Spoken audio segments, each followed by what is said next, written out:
Ainda dentro do culto de adoração ao Senhor, eu vou convidar você a abrir a palavra de Deus no Evangelho de João, capítulo 16. João, capítulo 16, versículo 7 para frente. Esta é uma série com o nome Os Benefícios da Obra do Mediador.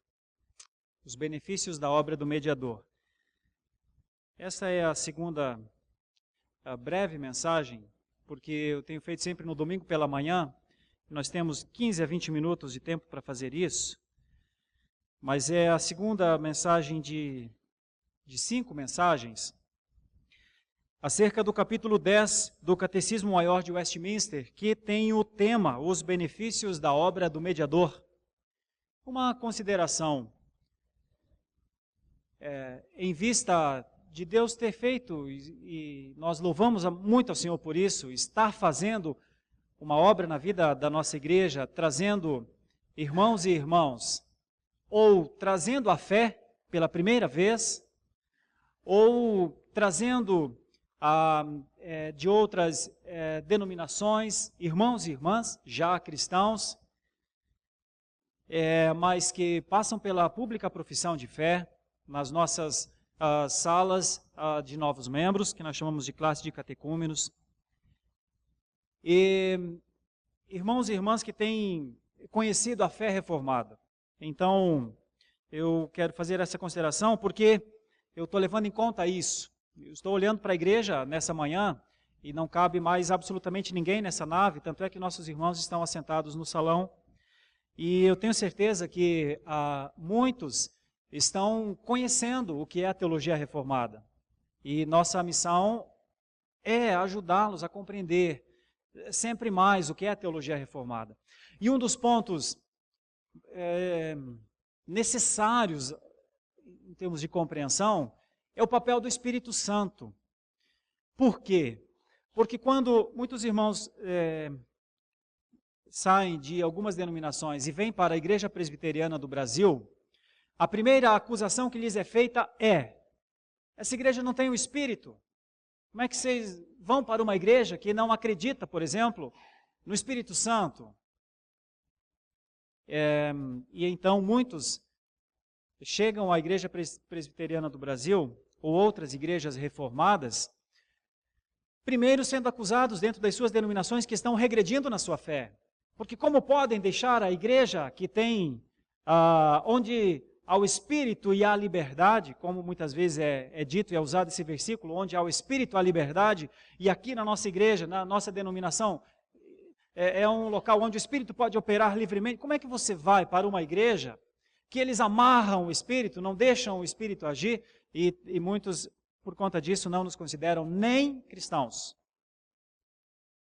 E então eu tenho essa obrigação como pastor, de ajudá-los a compreender. Por isso essa é uma mensagem que normalmente não está direcionada àquele que já é um cristão maduro na fé, mas importantíssima a um grupo, talvez dentro da Igreja Presbiteriana de Santo Amaro, de 100 ou 150 pessoas, que são irmãos que estão acessando a igreja, conhecendo melhor as doutrinas fundamentais da teologia reformada. E o capítulo 10 do Catecismo Maior de Westminster, então, responde algumas dessas perguntas. Eu diria de antemão, responde inclusive àqueles que duvidam, primeiro da interpretação que temos acerca do Espírito Santo. Dizem que não temos o Espírito ou que não damos liberdade ao Espírito. Primeiro é assim, o Espírito realmente age como quer e onde quer. Não é o homem que dá liberdade ou tira liberdade ao Espírito Santo de Deus. O homem não domina o Espírito, é o Espírito Santo de Deus que tem um papel e tem um trabalho e faz esse trabalho. Por isso, a nossa primeira defesa, aqueles que dizem não termos o Espírito, é que só somos crentes porque o Espírito agiu antes.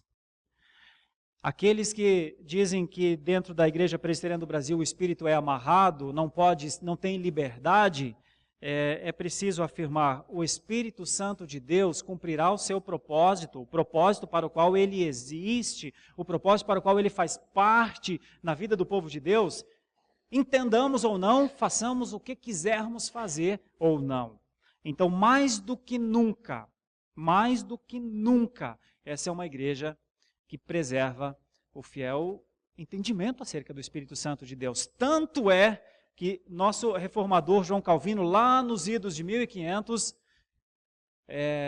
trabalhou isso nas suas institutas e se tornou, com o passar do tempo, inclusive, foi chamado de o teólogo do Espírito Santo. Ora, como que uma igreja que tem entre os seus reformadores, uma igreja genuinamente reformada, que um dos seus reformadores é chamado de o teólogo do Espírito Santo, fugiria desse princípio que norteia a igreja reformada? Então, jamais, realmente jamais. Por isso faço essas breves considerações. A pergunta 57 do Catecismo Maior de Westminster é a seguinte: quais foram os benefícios que Cristo obteve pela sua mediação? Nós já expomos isso há alguns domingos atrás.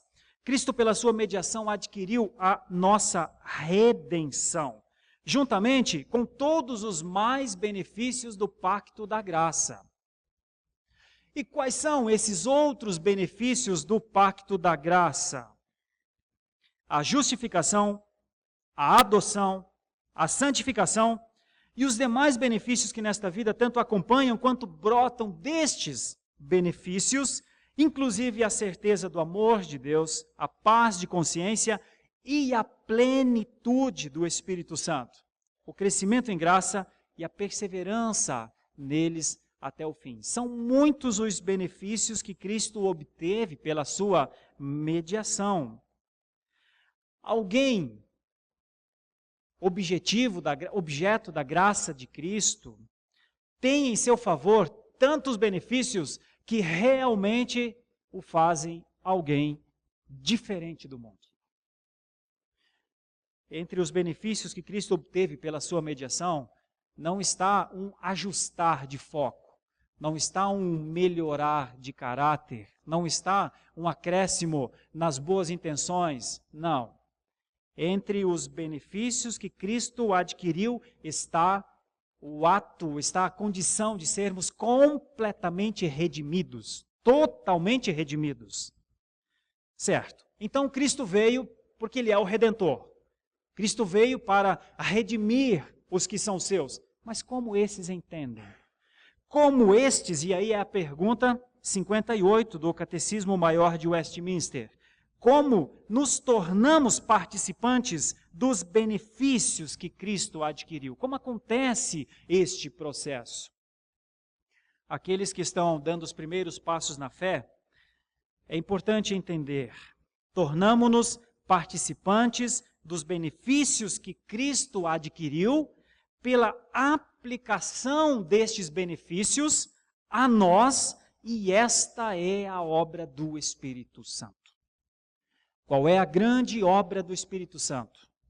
A obra é aplicar a nós, é tornar-nos recipientes de um conteúdo, é a maneira como o Espírito Santo aplica em nós, coloca em nós, considera-nos realmente recipientes deste grande benefício. Então, como nos tornamos participantes dos benefícios que Cristo adquiriu? Primeira coisa, olhando para esse texto que nós abrimos, João capítulo 16, versículos 7 a 14, eu lerei 4 textos e vou convidá-los a andarem comigo.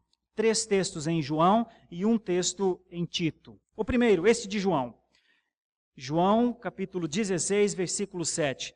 Mas eu vos digo a verdade, convém-vos que eu vá, porque se eu não for, o Consolador não virá para vós outros. Se porém eu for, eu vô-lo enviarei. Quando ele vier, convencerá o mundo do pecado, da justiça e do juízo.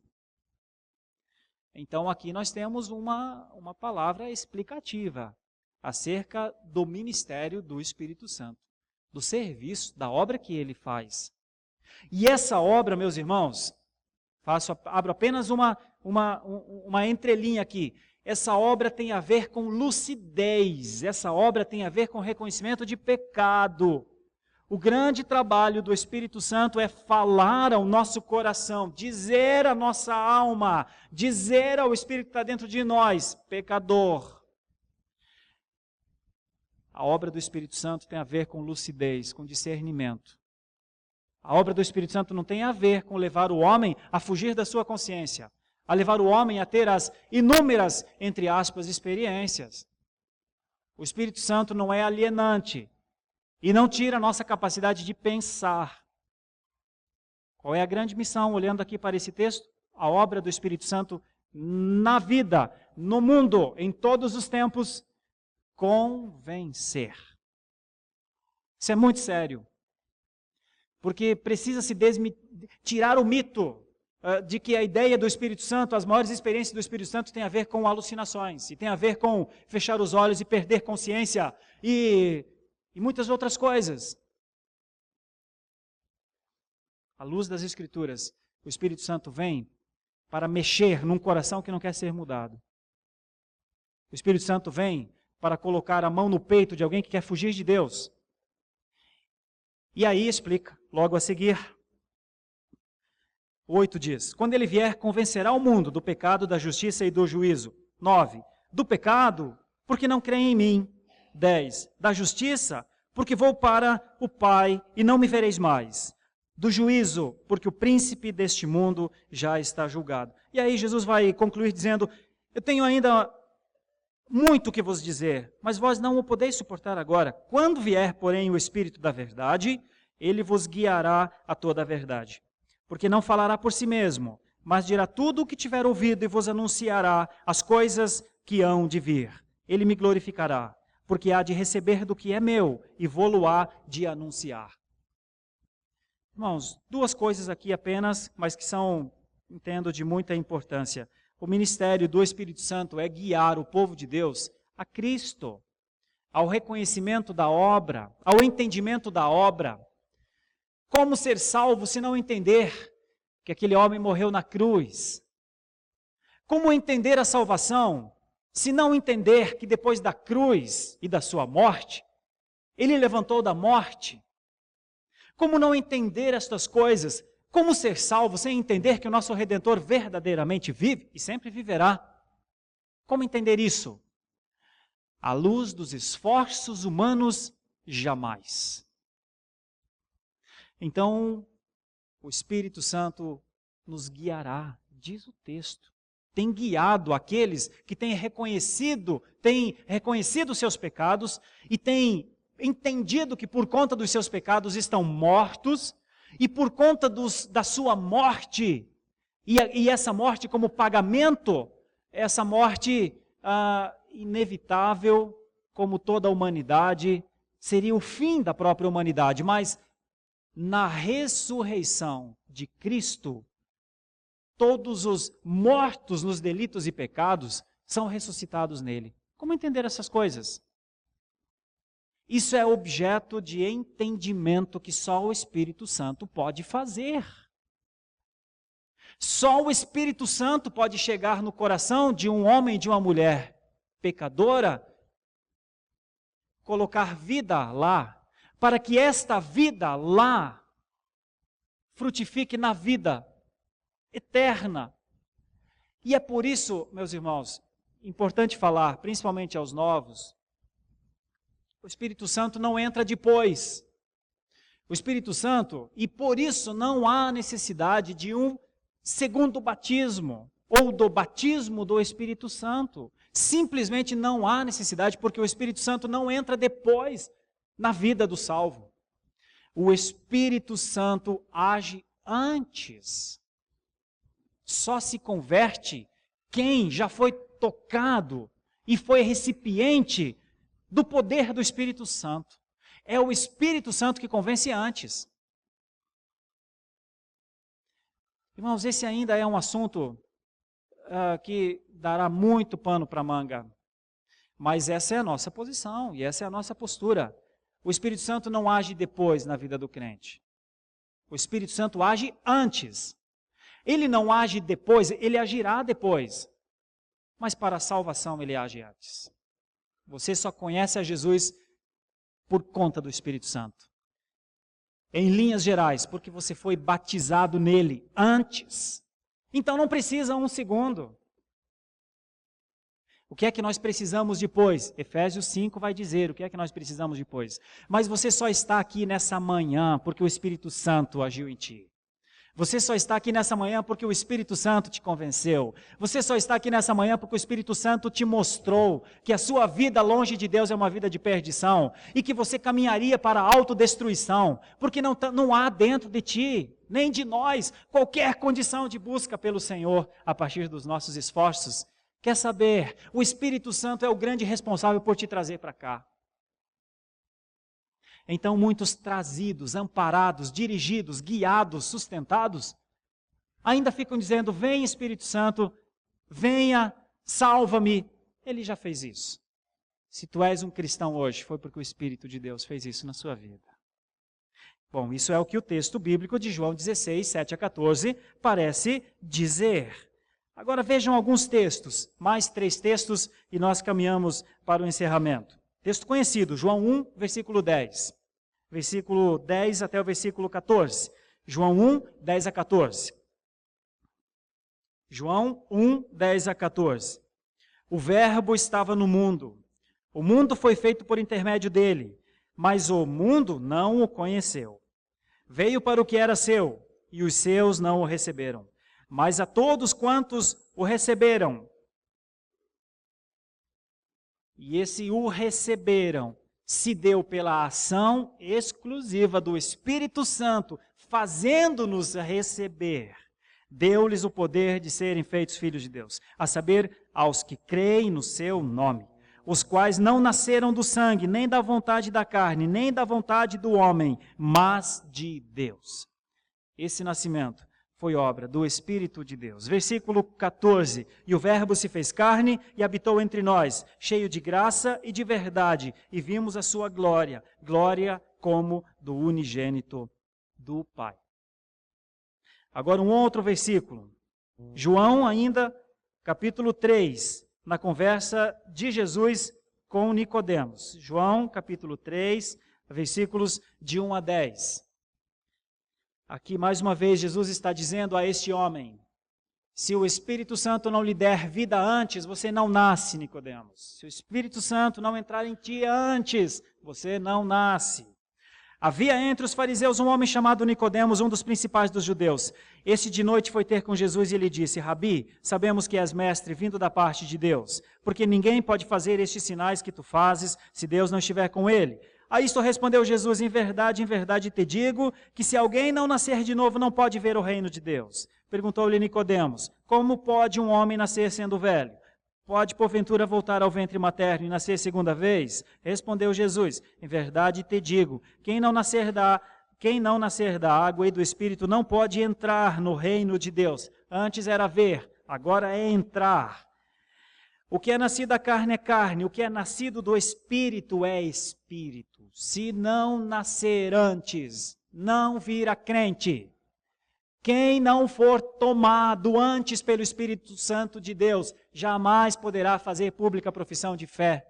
Jamais poderá dizer, a minha fé está em Jesus Cristo. Se antes o Espírito não nascer em nós, e quando o Espírito nasce em nós,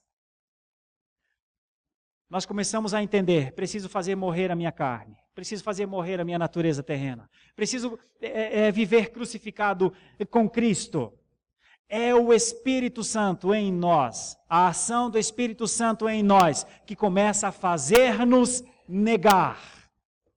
Se o Espírito não agir em nós, ninguém de nós nega a nós mesmos. Eu poderia ir à frente, não é necessário. Vou para Tito, capítulo 3, versículo 4 e 6. Abra, por favor.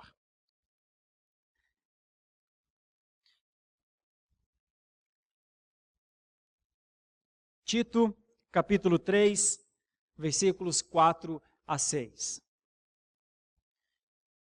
Estou expondo esses textos rapidamente e procurando responder a pergunta do Catecismo Maior de Westminster para dizer uma coisa. O Espírito Santo não precisa ser cultuado. O Espírito Santo, ele tem o seu papel e faz o seu papel e está fazendo o seu papel de uma maneira que todos nós conseguimos hoje, em 2014, entender. Somos filhos. O Senhor está trabalhando em nós. O Senhor está aperfeiçoando as nossas vidas. Essa é a evidência mais clara que o Espírito Santo está trabalhando e trabalhando muito, meus irmãos, porque ele trabalha em cima de uma plataforma ruim, que somos nós. O trabalho do Espírito Santo é magnífico, porque o tempo inteiro ele está sobre um terreno humano, falho e que muitas vezes tem até dificuldade de compreender o seu trabalho. Mas o Espírito age e age muito e tem agido, feito com que nós estejamos numa manhã de domingo, adorando ao Senhor Deus numa igreja protestante.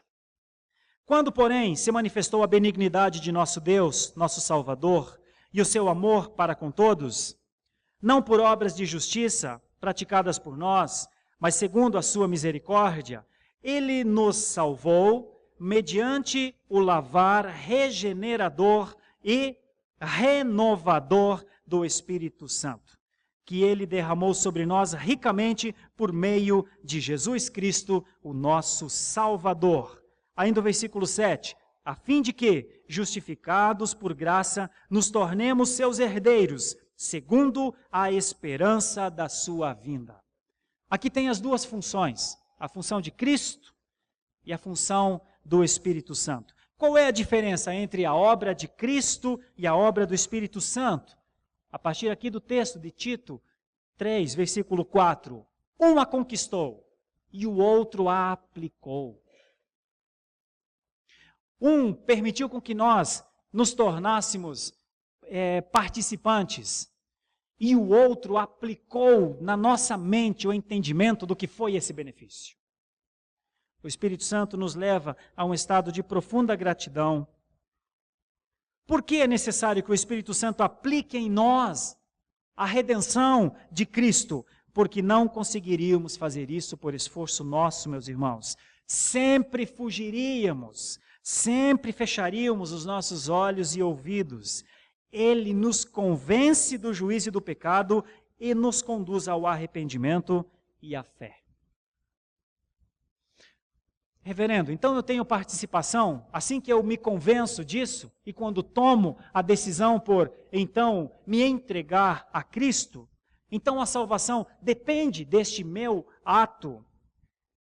Sem a operação do Espírito Santo em nós, rejeitaríamos a oferta do Salvador.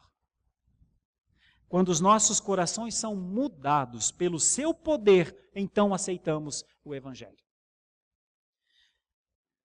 Aconteceu algo, irmãos, conosco. E essa foi a ação do Espírito Santo na nossa vida. Se hoje caminhamos na fé, prosseguimos na fé, temos temor de Deus, foi porque o Espírito Santo nos tomou com tanto poder que fez com que o nosso destino fosse mudado. E é isso que está acontecendo hoje na nossa vida. Por isso o Espírito Santo não está sob o nosso controle, sob o nosso poder. Nós não dominamos o Espírito Santo.